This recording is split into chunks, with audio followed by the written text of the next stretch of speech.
Še prej pa naj vam nekaj povem o svojem sovoditelju Roku. Vi ste ga zadnjič spoznali na oddaji.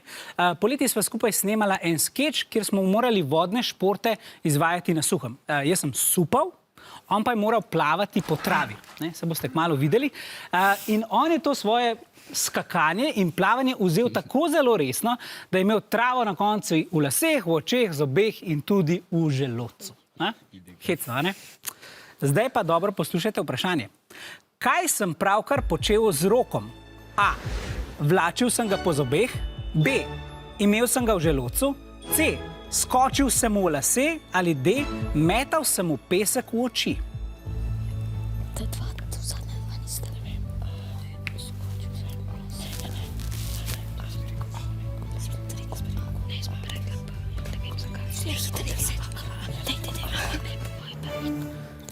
Čas se je skoraj da iztekal, ampak ste na koncu pritisnili oboji A, da sem ga vlačil po zobeh. Dobro.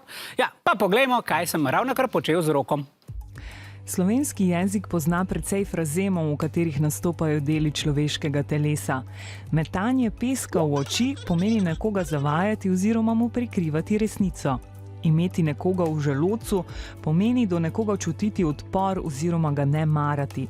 Skočiti si v lase pomeni zelo se skregati oziroma se celo stepsti. Vlačiti nekoga po zobeh pa je frazemska sopomenka za opravljanje oziroma obrekovanje nekoga, pač zato, kar je Rok počel tudi sam.